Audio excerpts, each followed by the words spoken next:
You know, I kind of doubt that when Swiss psychologist Carl Gustav Jung first coined the term persona 100 years ago, he knew that his life's work would one day help spawn one of the most beloved JRPG franchises of our time.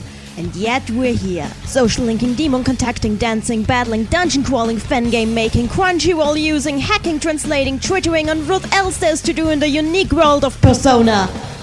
Seriously, there's actually a lot of things to do with this game. When's the theme park coming? And yet, despite all the content we have, all our dedication and love for this series, why is there still so much stuff about this series that nobody ever bothers telling us? Well, time to rectify that. Hey there everyone, I am Nenilein, and we're gonna dig for the things that got lost in context.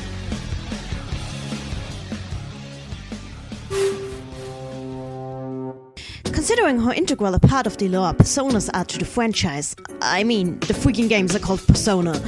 Here, it's right on the box. Have you ever stopped to realize how little we are actually told about what Personas are in the games? Of course we know that they are power that can be used in battle in superhuman ways. After all, that's the whole point of the series. But when it comes down to what they are, all we're left with is Persona.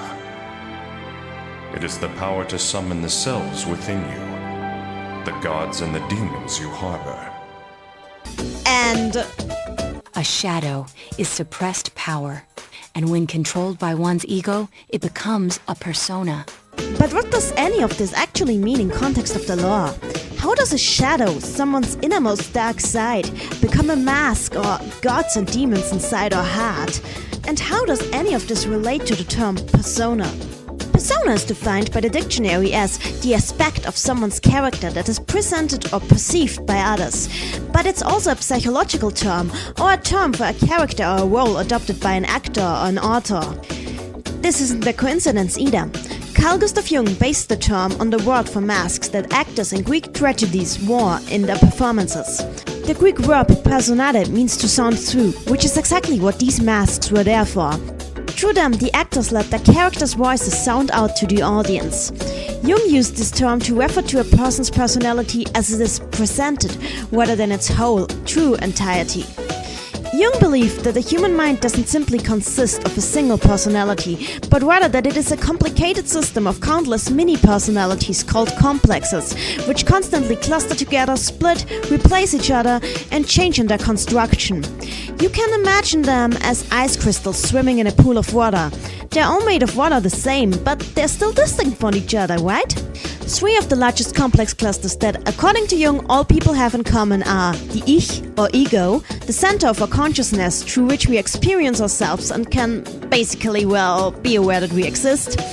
The shadow, which is composed of complexes that are disadvantageous to us in our lives and have thus been separated from the ego and made unconscious. And the persona. The persona is the complex that controls how we present ourselves to others, and subsequently how they perceive us. Just as the game says, the persona is the mask we wear when facing the world around us. It filters our thoughts and causes us to act in ways that fit with the role we want to have in society. For example, people who want others to always be amused around them will have a happy, upbeat persona that allows them to act uplifting and humorous, even when the mind behind it is actually kind of down in the dumps. The persona is close to the ego, but not part of it. In fact, at least parts of it are directly connected to the shadow, or at least just as unconscious as it. This unconscious aspect of the persona causes us habits, makes us lie between our teeth, or even put on fake smiles without realizing we're doing it.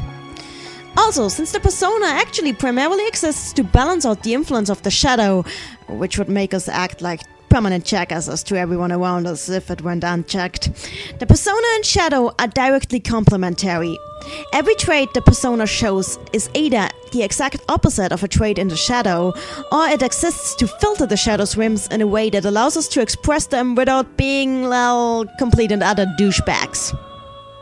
So basically, shadows and personas are opposites. Wait, didn't know what to say? A shadow is suppressed power, and when controlled by one's ego, it becomes a persona. I'd better try to make sense of this as much as I can. Getting back to the games, there's actually a good reason why personas and shadows are considered the same thing in it. Persona and shadow are different complexes, right, but as I have explained, they complement each other. One exists to balance out the other, and to power it. And that's exactly what the shadow of a persona user does to their persona abilities. It powers it, giving a negative aspect that creates a just as strong positive aspect. It's kind of a yin and yang thing, if you get what I mean. I mean, if you had nothing nasty to yourself, you wouldn't need a mask to filter it, right?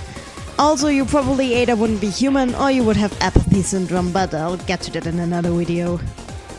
In the Persona 3 club book, persona users are claimed to be people who have become aware of and face their own mortality. But I think that this rather specific formulation was chosen mostly to fit with the themes of the then latest installment into the series. The broader explanation is that persona users are people who are at least aware enough of their own unconscious traits and fears, including mortality and the fact that you can be kind of a douche now and then, to realize why their persona is the way it is. Because of that awareness, they are able to control their persona. In other words, you don't need to have physically met your shadow in order to become a persona user. It's enough to just be aware that your darker side exists and then have a trigger experience that calls your persona into action via mortal fear. And having a mind-changing encounter or pact with a deity can definitely help too. So basically being a persona user means that you are a person self-aware enough to recognize your own fears and flaws and draw power from them to express yourself through. That way you can control the part of your personality that you express yourself through and make it your weapon, instead of having its unconscious aspect control you. Sounds like a good deal, right? Well, it is, aside from the fact that knowing that you're basically nothing but a jerk who will die one day is kind of depressing. There's a reason all these Persona 4 kids kept contemplating how useless and pathetic they are in their social links. Yeah.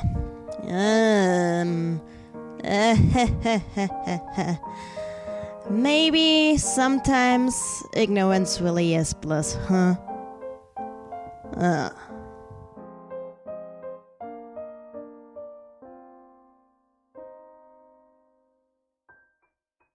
However, a person can only grow by constantly learning more and more, rather than regressing back. This is where characters' personas evolve when they reach a new resolve.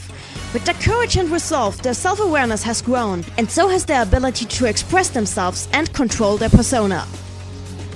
Yosuke, your taste in persona design needs work. I mean it, no offense. Caesar, really, Akihiko? Bit of a power trip there. Teddy, you have issues! Big phallic issue! You know what? I give up.